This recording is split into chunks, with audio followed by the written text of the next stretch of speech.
On day 4 of the siege, a cold norther blew in and dropped the temperatures considerably. The only silver lining to this was that any meat that was butchered inside the Alamo would not spoil fairly easily. But we see that other problems started to arise aside from the cold. One of the first of which was the fort now had a dwindling supply of firewood, which led many men on occasion to venture outside the safety of the Alamo to try and retrieve as much firewood as they could.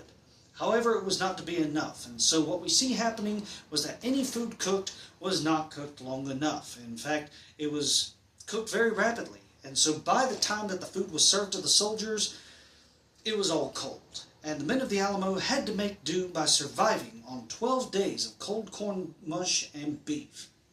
Another problem was that the garrison's well water was starting to decline, and this led to many skirmishes for those who ventured outside the safety of the Alamo's walls, because they would have to go out and try and get water from the nearby acequia, which the Mexicans were watching very closely.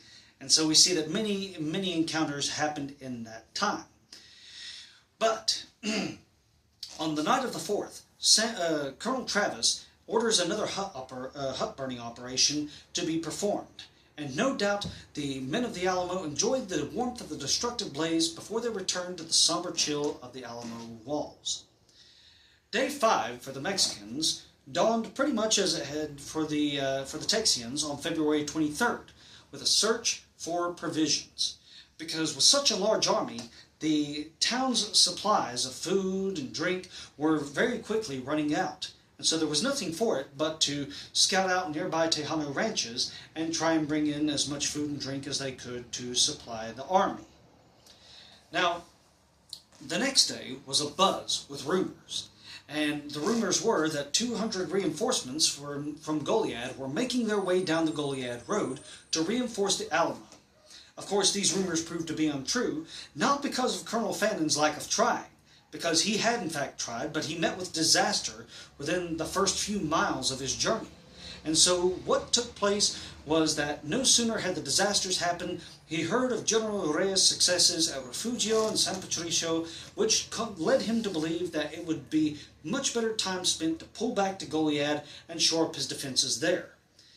Now, the next day, because of these rumors, Santa Anna sent out the Jimenez Battalion and cavalry under the command of Ramirez y Sesma, who stayed on the Goliad Road waiting for these fabled reinforcements from Fort Defiance, from Goliad.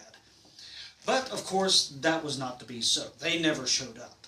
But it was also at this same time that the Mexican army proposed a 3-day armistice, in which time the hostilities ceased to a certain degree. And it was possibly due to the cessation of these hostilities that a certain memorable event occurred at 1 a.m. the next morning. And that was when the sentries of the Alamo were standing watch, and suddenly one of the sentries starts and hears the sound of many feet rushing towards the Alamo.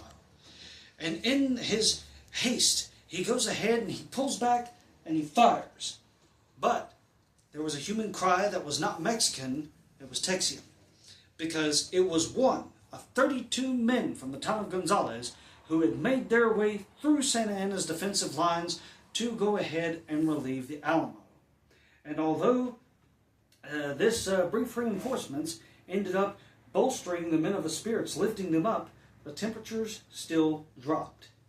And so that we see now that these 32 men might possibly be their only chance of reinforcements. But of course, do we know?